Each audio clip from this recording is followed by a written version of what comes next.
nakapagsalita ng di sinasadya. Maging maingat sa bibig mo, pagkat mahirap bawiin kapag nasabi na. Matutong mag-isip muna bago ka magsalita. Sa tila nakasalalay ang buhay at kamatayan, ang bungayaan dihin mo. Hugutin ang lakas sa Panginoon, maging maibigin, mahinahon, maging matiyaga at mapagpasensya. Pag-ibig, yan ang ating gabay. Kung may nasabi kang hindi maganda, di nang tawad, magpatawad din. May bagong pagsasama sa Panginoon, magpakumbaba, ika'y iaahon niya. Itong dila ko, linisin mo mga salita ko, iyong baguhin ang bibig kong, ito'y magpuri lang sa iyo, Panginoon. Hugutin ang lakas sa Panginoon,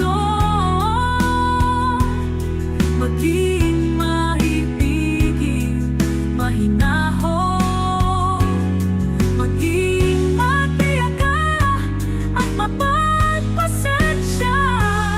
Pag-ibig, iyan ating gabay. Hugutin ang lakas sa Panginoon, maging maibigin, mahinahon, maging matiyaga at mapagpasensya. Pag-ibig, yan ang ating gabay.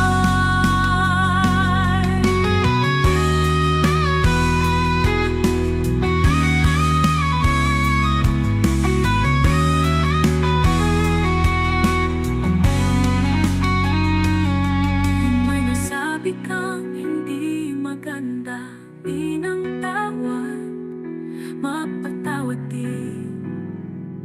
May bagong pagsasama sa Panginoon, magpakumbaba, ika'y iaanyan. Hugutin ang lakas sa Panginoon, maging maibigin, mahinahon, maging matiyaga at mapagpasensya.